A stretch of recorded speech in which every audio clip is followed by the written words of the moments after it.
মানে এই যে এখন একটা শব্দ আছে না পোস্টমর্টম কি একটা বলে ডেলিভারি কিছু একটা বলে I am sorry excuse my pronunciation but আমার মনে হয় এগুলো না too much highlighted in the social media what is this you are blessed with a child please enjoy that journey একটা you know it is so much it is a great blessing to be a woman on this earth absolutely একটা আমি পুরুষদের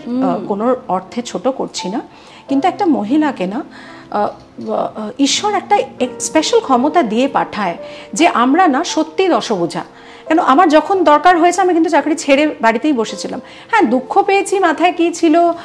কি একটা অনেক দিনের অভ্যেস সেটা একটা অসুবিধে সেটা তো আছে হ্যাঁ মানে এটা তো হতেই পারে আজকে তোমার রান্না কিন্তু ফর আ গুড কজ মানে the reason was a very good one right and that people have to understand you know মেয়েদের এখন মানে আমার মনে হয় পড়াশোনার apart from studies এই জিনিসগুলো these are life lessons nobody will teach you তুমি যখন জীবনে এগোবে এক্সপেরিয়েন্স করে যেতে হবে but a good life partner is needed